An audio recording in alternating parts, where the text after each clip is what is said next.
Alright, ang hakbang ng Maisog Philippines ay sasama po sa People Power 3 ngayong September 13.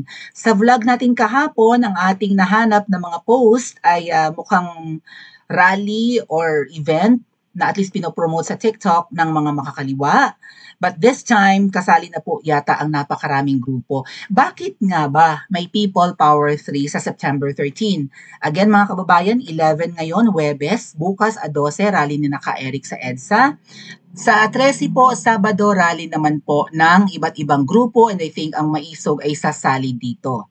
Sana po mag-succeed na sila, no? Alam niyo kung tatanungin niyo ngayon pa lang, sasabihin ko na sa inyo na para magtagumpay ang rally sa EDSA Shrine, kahit na hindi sa EDSA Shrine, kahit sa harap lang ng Robinson's Galleria, para magtagumpay yan, hindi dapat aalis.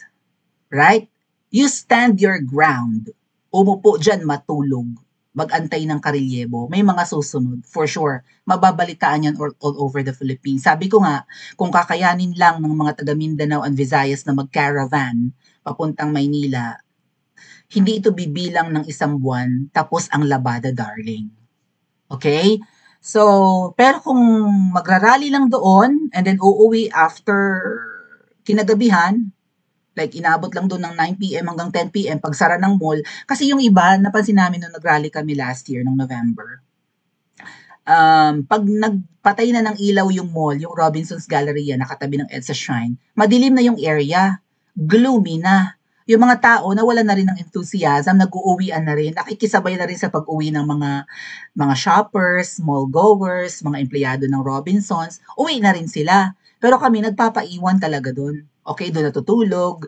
And then may mga ano pa, minsan may magkakantahan, may mag-perform, may magsasalita. So hangga't hindi inaantok, hindi umaalis.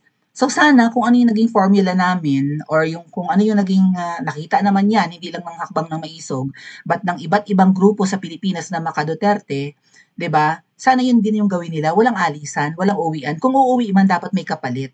Halimbawa, kung may miyembro kayong 500, 250 muna for the day one, right? Kalahati ng miyembro nyo nandun. Kinabukasan, ibang miyembro naman. Uwi muna yung kasamahan nyo kung kailangan talagang umuwi or pumasok ng trabaho or, 'di ba? What else? Maligo, matulog, ganon. Yung iba naglalatag din ng karton doon. Diyan kami bilib sa mga kababayan nating Muslim. Partida, simbahang Katolika yung EDSA Shrine, pero hindi sila umaalis. Sila yung matibay doon. Hindi takot. Saludo po sa mga kababayan nating Muslim. Ano po? Kasi given yan, ang presidenteng ginipit at ang vice president ay galing Mindanao. That's why ganun katibay ang suporta ng mga Mindanaoans sa pamilyang Duterte nung nag-rally kami nung November last year. Okay, posted by Attorney Vic Rodriguez, tagahakbang ng Maisog. Ito po, basahin natin.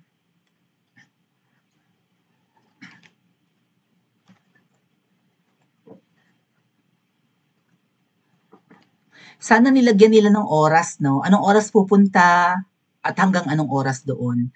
Meron ba silang i-assemble na stage? Meron ba silang mobile stage? Like, halimbawa, truck na merong ikakabit na LED and then mga speaker, ganun ba yon? Ilaw? We don't know. Pero, eto nga po, mukhang ito yung pinagmitingan nila the other day. Call to unite against corruption and abuse. Hakbang ng Maisog is calling all patriotic Filipinos to come together regardless of political orientation, color, belief, or affiliation. So, kahit kapinklawan ka, go na, join na sa 13. And support all action to put an end to the massive corruption and looting, pinagnanakaw, diba, of public funds. We are all gravely suffering from the hands of the Marcos administration. Wala na patumpik to. Wala nang codename. Marcos administration ang nagnanakaw. Maisog had advocated for transparency, accountability, peace, and security since March 2024, last year ito, with former President Rodrigo Duterte. While it is an arduous journey and the road to a graft-free country is still far from reality, we are now seeing and witnessing a silver lining, may pag-asa ng mga kababayan, with more Filipinos coming together for a noble cause much bigger than each one of us to save the Philippines from corruption. Ito mga nag-iimbestiga, ito may mga hearing, right? Congressional hearing. Ano ngayon anong tawag nga dun sa sa parang hearing sa baba, sa floodcom ba yun? Whatever. Kung ano yung hearing ng lower house. And then may hearing din ng Senate. Ang nag-iimbestiga, hindi ko nilalahat, ang nag-iimbestiga sa mga magnanakaw ay magnanakaw rin. Good luck, Philippines. Kaya nga may, 'di ba, may mga blind spot yung iba, hindi mapangalanan yung kanilang mga colleagues, ang kanilang mga kaibigan, ang kanilang mga kabaro. Kasi nga sa buhatan ite. Sila halos lahat, no? Sabi ko nga kung sa isang daang politiko, baka swerte na tayong may 5 or 10 na matino. Lahat sila kurakot, nakakahiya. Tingnan nyo na lang yung mga mga kababayan, yung mga mayors ninyo, governors, even siguro barangay captain. Kung ang buhay nyo sa inyong lugar ay katulad pa rin ng buhay nyo at ng mga magulang nyo 20 or 30 years ago na hindi umuusad, walang improvement, isa lang ibig sabihin yan, kurakot ang mga local government officials nyo. Or inutil. Hindi inutil, may pera ang mga Pilipino kaya nga may buwis, dami-daming buwis. Bakit hindi umuunlad? Pokinang. It is time to our collective voices be heard. We therefore support the call for a peaceful rally on Saturday, September 13th, 2025 at the EDSA Shrine sa mismong simbahan, and encourage the Filipino people to go out and be counted. Ilan yung kayang i-accommodate ng simbahan ng EDSA? Yung loob, tingin ko, 300 lang katao. Kung halimbawa, misa man ang gaganapin. Yung palibot, yung harapan, kayang mag-accommodate ng 1,000, 2,000 kung hindi ka aabot sa kalsada. Kung aakyat kayo dun sa bubong ng EDSA Shrine at nasa paanan na nung Mama Mary, yung rebulto. Yung harapan ng yung gitna ng EDSA Shrine at saka ng Robinson's Galleria, yung kalsada na pumapagitna doon, makaka-accommodate siguro ng 3,000 to 5,000 katao. Aapaw yun hanggang doon na sa harapan ng Robinson's. Syempre yung iba, magagala pa sa loob ng mall. Magpapalamig kung mainit doon. Okay? So, gaano kaya karami ang pupunta? Gaano karami ang miyembro pa lang ng Hakbang ng Maisog Philippines? We will not stop until the dark forces that lord over and oppress our people will be held accountable for the sufferings. Mabuhay ang Hakbang ng Maisog, mabuhay ang Pilipinas. Yan po ang post ni Attorney Vic Rodriguez. Si Miss Vivian Velez, not sure kung part pa rin siya ng Maisog, pero yun nga rin yung post niya. Yung pinakita natin na ribbon kahapon na merong, maganda naman tong concept. Hindi naman porke ribbon, dilaw na, no? Or liberal na. Kasi ito yung pinakasimple na siguro decoration para malaman kung ikaw ay part ng movement, ano po. So, posted by Miss Vivian Velez. Pwede yung talian ng ribbon na itim at pula ang inyong motorcycle, ang inyong tindahan, ang inyong sasakyan, even yung inyong armrest na magtali kayo bilang pakikisa, labas ng bahay, talian nyo ng pula at itim na ribbon. Ibig sabihin, isinusuka nyo na po ang korupsyon. Dapat ginagawa to all over the Philippines. Tama? So, reforma yata to. Ang titukoy na dito, reforma something. Reforma. Itim daw ang anino ng pagdadalamhati. Ito rin yung sinabi ni VP Sara sa campaign ad ni Mangga. Itim ang kulay ng Pilipinas. Hence the EDSA Black Friday. Pula, apoy ng pag-asa, pagkilos para sa katotohanan. Sana hindi lang pula na figurative. Sana yung apoy talaga na truly. With matching, bote na may gasa, right? Na may lamang gas, whatever, or gasolina. Kumbaga, totoong apoy. Isuot ang itim at pula bilang simbolo ng ating luha at ating laban para sa katotohanan. Ilagay ito sa ating mga sasakyan. Ayun na nga, nabanggit ko, bahay, tindahan, o sa iba't ibang lugar. Ipagdiwang natin ang pagkakais. Naku, maglalagay kayo nito sa gate ninyo. Naku, maaalibadbaran sa inyo yung mga barangay captains, yung mga mayors. But still, Dapat may mga stickers din na ipa-imprenta. Usapin agad natin yung aking best friend na ayaw magbayad ng 5,000. BFF, libag, yung 5,000 ko, akin na. Magpa-imprenta ka na rin ng ng stickers na ribbon para ididikit sa mga sasakyan. O kaya mamili ka ng ribbon na poke ng ina mo. Hindi mo yung bill-bill mo. Payat na ba? Success na ba? Financially independent ka naman, baka pwedeng magkusa ka na, wag ka nang manulisit.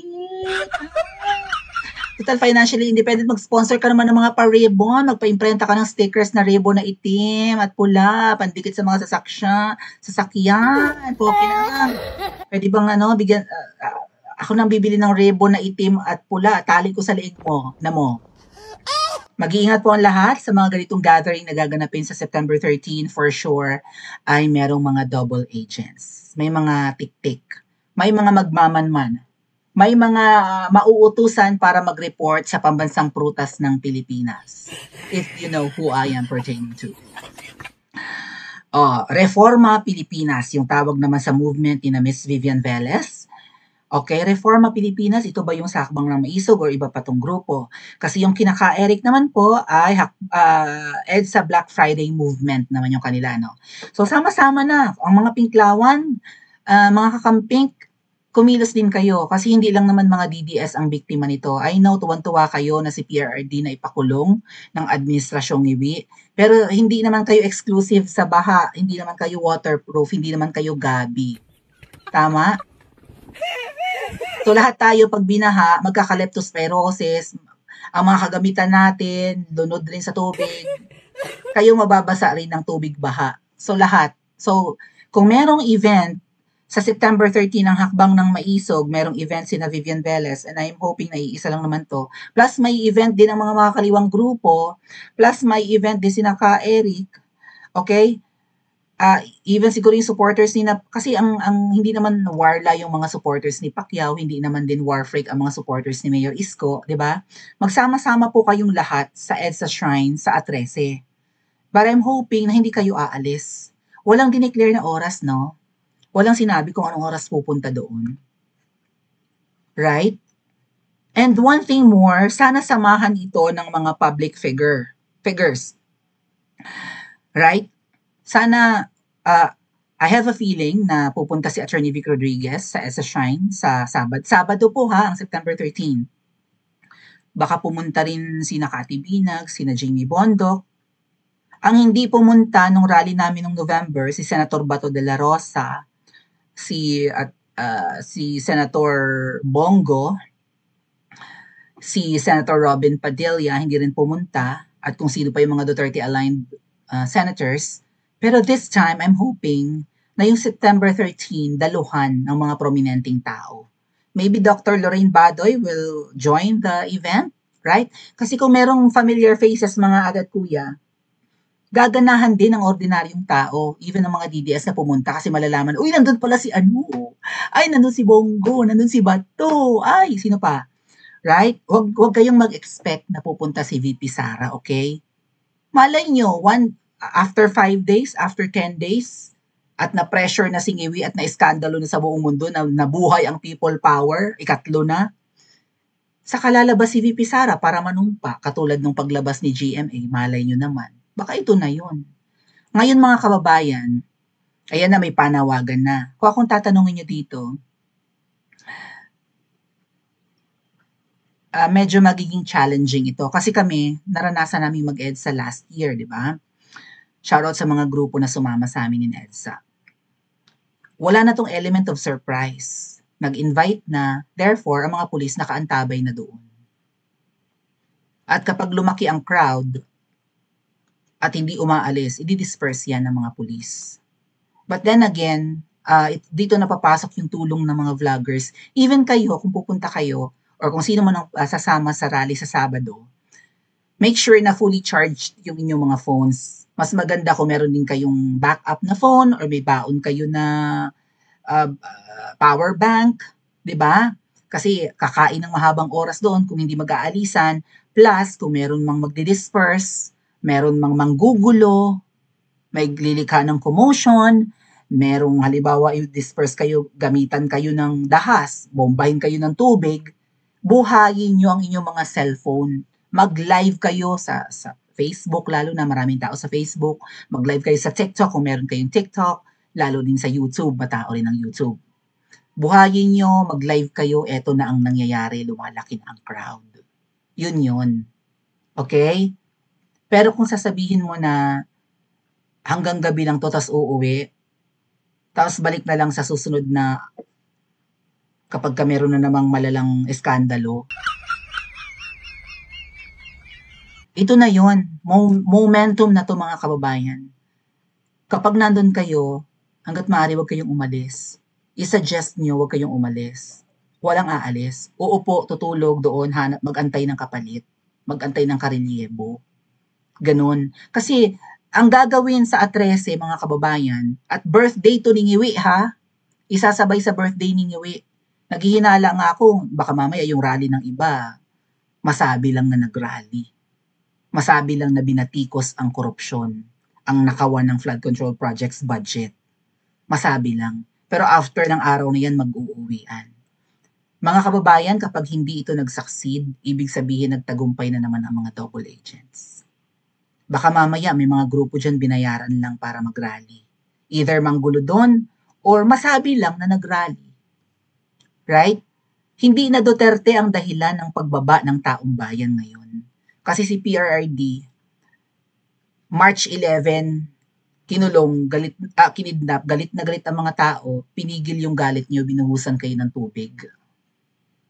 Sa rally sa Sabado, at pag may nagpa-uwi sa inyo, ang isasagot nyo, hindi kami uuwi. Walang uuwi, ito na yon. People Power 3 na ito. Dahil yung People Power 1 at People Power 2 tumakbo ng 5 or maybe more than that days. Tumakbo ng 5 araw or maybe mahigit. Kung ito na ang People Power 3 iniintay natin, walang uuwi. Walang magsasalitang huminahon. Walang magsasalitang maghintay tayo ng 2028. Okay nang ina, pinapagod yung mga Pilipino. Kaya nagkakaroon ng parang rally fatigue ang mga kababayan natin. Simula nung pumalag si PRRD, and anyway, maisog naman ang nagrarally all over the Philippines, one of the, di ba, biggest group na Maka-Duterte. Rally na lang ng rally. So, hanggang kailan? Sabi nyo nga, hindi ito patungkol sa kulay. Diba? O sabi sa statement ni Atty. Vic Rodriguez, this is not about your color, your belief, or your affiliation, or political orientation. Kay pinklawan ka, kay dilaw ka, kay pula ka. Baka mamaya may mga Marcos supporters na umay na rin. Diba? Siyempre, may mga ramdam din ng mga loyalista na nabudol sila eh. Okay, ang nakaupo ngayon, yung sinuportahan nila, ang tanong, satisfied pa sila? Ay uod na sila ng show nga. So you are calling for unity and to end corruption, hindi ito makukuha ng isang araw. Agree kayo? Pa-comment po sa comment section at mag-like and subscribe din po.